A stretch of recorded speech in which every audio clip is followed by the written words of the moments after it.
So these labs are so dangerous, in fact, that the State Department is terrified the Russians might get their hands on them. And let's be clear, Russia has been sounding the alarm that these labs not only exist, but that they're producing biochemical weapons at the request of the Biden crime family. During the military operation in Ukraine, Russian personnel acquired over 20,000 documents, reference and analytical materials, as well as surveyed witnesses and participants of the U.S. biological programs.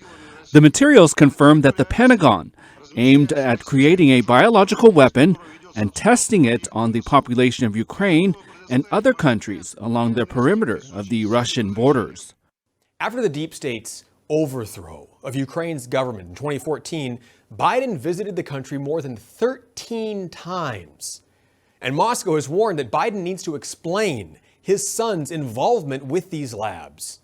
We can confirm that the Kyiv regime is engaged in military biological programs financed by the United States of America. It's impossible these programs were used to benefit science and peace because they were financed by the U.S. Department of Defense. The Pentagon and Joe Biden must officially explain to the global community about the programs in Ukraine. And as it turns out, the Russians were right. Because according to official documents uncovered by investigators at the expose, government funding records showed the Department of Defense awarded $370,000 to biolabs in Ukraine for COVID-19 research in November of 2019. For anyone keeping track, that's 3 months before the WHO officially even named the Chinese virus COVID-19. But you won't find it now, though, because the very day the conflict with Russia started, Zelensky ordered all these documents on Ukraine's biolabs and their ties to Hunter Biden to be destroyed.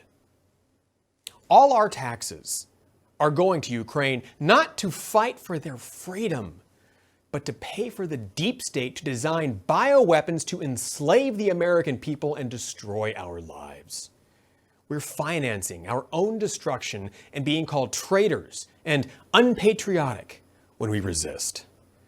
As Clandestine pointed out on Twitter, all of these agents of evil, Big Pharma, the mainstream media, the deep state in Washington, Zelensky, and the WHO are all working together to cover up their crimes.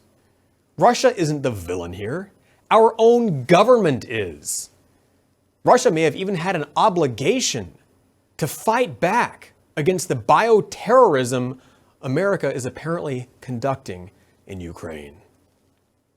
Until these criminals are brought to justice, more of our tax dollars will be spent on weapons destroying Ukraine, more innocent lives will be lost, and the United States will march ever closer to World War III.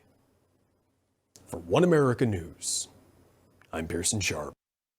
Want to see more videos like this? Visit OANN.com for immediate access to all the clips you've been waiting to see.